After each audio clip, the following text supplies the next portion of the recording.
Kanino tayo bumabaling sa oras ng frustrations, sa oras ng pagsubok?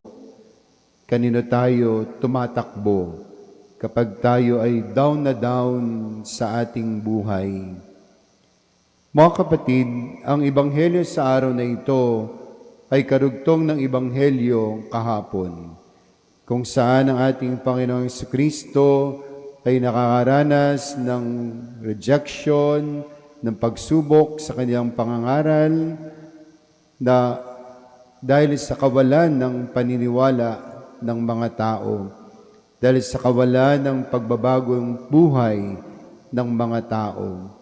Pero imbes na siya'y tumigil, imbes ng ating Panginoong Jesucristo ay masiraan ng loob dahil sa kakulangan ng kanilang pananampalataya, ang ating Panginoong Hesus sa Ebanghelyo, mga kapatid, ay bumaling sa Ama.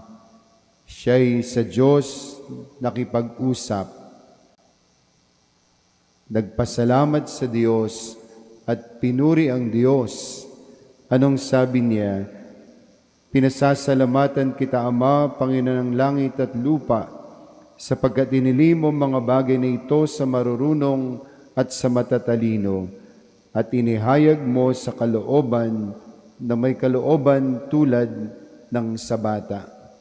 Sa Diyos siya bumaling, sa Diyos siya nakipag-usap, sa Diyos siya nagpuri at nagpasalamat. Kasi kung ayaw siyang tanggapin ng mga tao, kung ayaw paniwalaan ng mga tao ang kanyang sinasabi, sa Diyos siya bumaling. Sa Diyos na nagsugo sa Kanya, sa Diyos na pinagmulan ng lahat ng Kanyang kapangyarihan, sa Diyos na Kanyang kaisa, sa layunin na iligtas ang tao. At ipinahayag niya rin sa huling bahagi ng Ebanghelyo, mga kapatid, na sabi niya, binigay sa akin ng Ama ang lahat ng bagay. Walang makakakilala sa anak na hindi papayagan ng Ama, at walang makakakilala sa Ama na hindi sa pamamagitan ng kanyang anak. Na ito ay pagpapahayag ni Kristo ng kanyang pagkadiyos, ng kanyang pagiging Mesiyas sa harap ng mga tao, sa harap ng Diyos. Kaya nga, mga kapatid, maganda na tularan natin ang ating Panginoong Kristo sa mga oras at panahon ng pagsubok, sa oras at panahon ng mga frustrations, ng persecutions.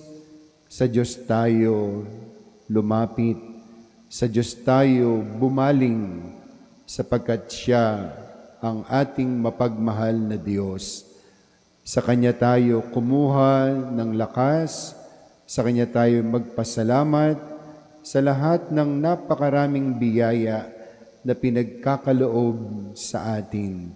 Kasi kapag nandyan ang rejections and frustrations ng ibang tao na hindi naman tayo kilala, sigurado tayo, mga kapatid, ang kilala at alam ang ating kalooban at ang buong pagkatao. Alam ng Diyos kung sino tayo at ano ang ating ginawa at ginagawa. Kaya sa Kanya tayo lumapit, sa Kanya tayo kumapit, sa Kanya tayo magsumbong.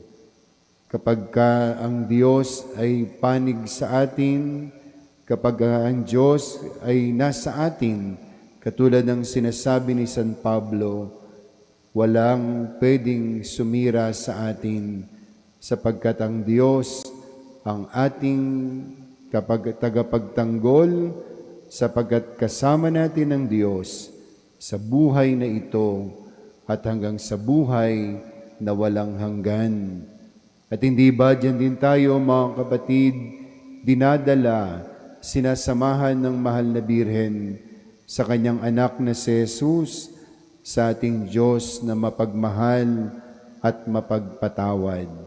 Kaya huwag tayong hihiwalay kay Kristo, huwag tayong hihiwalay sa Diyos, Ano man ang ating pinagdaraanan, ano man ang ating mga karanasan. Tandaan natin, minamahal tayo ng Diyos at kilala tayo ng Diyos.